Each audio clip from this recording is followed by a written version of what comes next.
Welcome to Church in the Time of the Virus, Episode 9. Honestly, I didn't expect these episodes to go past probably 5 or 6, but the virus continues, and so do these. So I mentioned Spurgeon before. I'd like to read a bit more from his account of his life during the Plague of London, and then offer a few observations. In the year 1854, when I had scarcely been in London 12 months, the neighborhood in which I labored was visited by Asiatic cholera, and my congregation suffered from its inroads. Family after family summoned me to the bedside of the smitten, and almost every day I was called to visit the grave. I went home and was soon called away again, this time to see a young woman. She also was in the last extremity, but it was a fair, fair sight. She was singing, though she knew she was dying, and talking to those about her, telling her brothers and sisters to follow her to heaven, bidding goodbye to her father, and all the while smiling as if it had been her marriage day. She was happy and blessed. All day and sometimes all night long, I went about from house to house and saw men and women dying, and oh, how glad they were to see my face.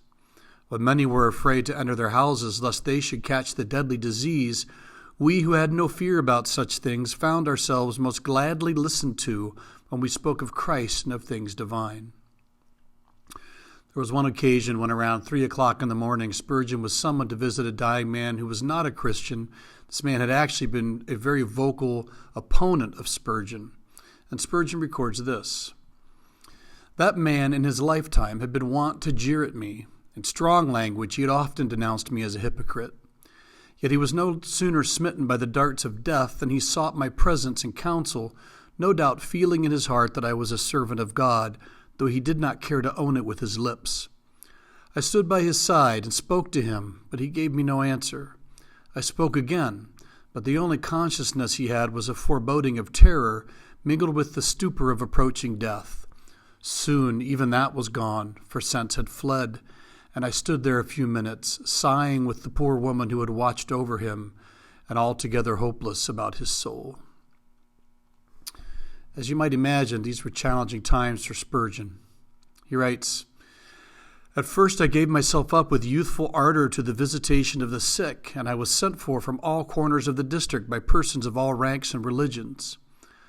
But soon I became weary in body and sick at heart.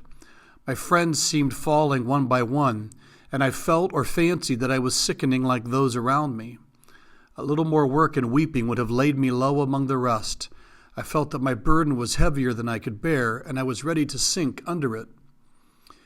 I was returning mournfully home from a funeral when, as God would have it, my curiosity led me to read a paper which was wafered up in a shoemaker's window in the Great Dover Road. It did not look like a trade announcement, nor was it, for it bore in a good bold handwriting these words: 'Because thou hast made the Lord, which is my refuge, even the Most High, thy habitation, there shall no evil befall thee, neither shall any plague come nigh thy dwelling.' The effect upon my heart was immediate. Faith appropriated the passage as her own. I felt secure, refreshed, and girt with immortality. I went on with my visitation of the dying in a calm and peaceful spirit. I felt no fear of evil, and I suffered no harm. The providence which moved the tradesman to place those verses in the window I gratefully acknowledge, and in the remembrance of its marvelous power, I adore the Lord my God." So a few things stand out, and there's more to the account, but this captured the heart of it. First, Spurgeon didn't sicken or die, but others did. This reminds me of Martin Luther's letter, his idea that God calls and even protects some in ways that he does not others. Think of the biblical narrative. The Apostle Paul got out of prison. John the Baptist was beheaded. Shadrach, Meshach, and Abednego get spared the fire. Read Fox's Book of Martyrs to see how many other followers of God were not. Neither the Bible, Luther, nor Spurgeon give the impression that specially protected people earned it somehow. Like the children of Israel, it seems God looked at a particular person and said, "I choose you to do my work in the world." Many others in both Spurgeon's and Luther's congregations died. Throughout history, these stories are not unusual. God, through some gift of hardy genetics or the grace of divine providence, sets aside some to suffer no harm as they do their work. Others do suffer harm, sometimes death. Neither Spurgeon nor Luther suggest they lack faith. They saw it as an act of providence, and I think that's consistent with the biblical witness. There's no template that tells us what the result will be for us individually during a pandemic. This is up to God. Our role is to be faithfully present in the situation into which we're placed. Second, there's a burden for those who minister. There's no sense from Spurgeon or Luther that they went skipping about their business or felt the need to present themselves with bravado or pomp or energetic positivity. They spent day after day sitting with those who were dying and weeping with their families.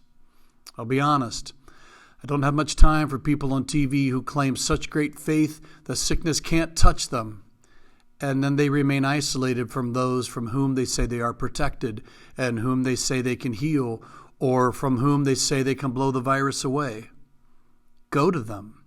Sit with the sick and the dying. God may heal them. We know He can. And you can rejoice together. He may not, and you can weep together. If you can't get sick, though, you have nothing to fear. If you're not ready to bear the pastoral burden of grief, don't shout from the rooftops about your prophetic mantle of faith. Third, an unnamed and unknown shopkeeper at some point in history has no idea that his post from Psalm 91 would so inspire one of the greatest preachers in history to minister so well to the sick and the dying. You know what this makes me think? You matter. Your faithfulness matters. Look around you. What can you do today to encourage or strengthen or comfort those with the message of gospel truth, the actions of gospel love, or the presence of the hands and feet of Jesus?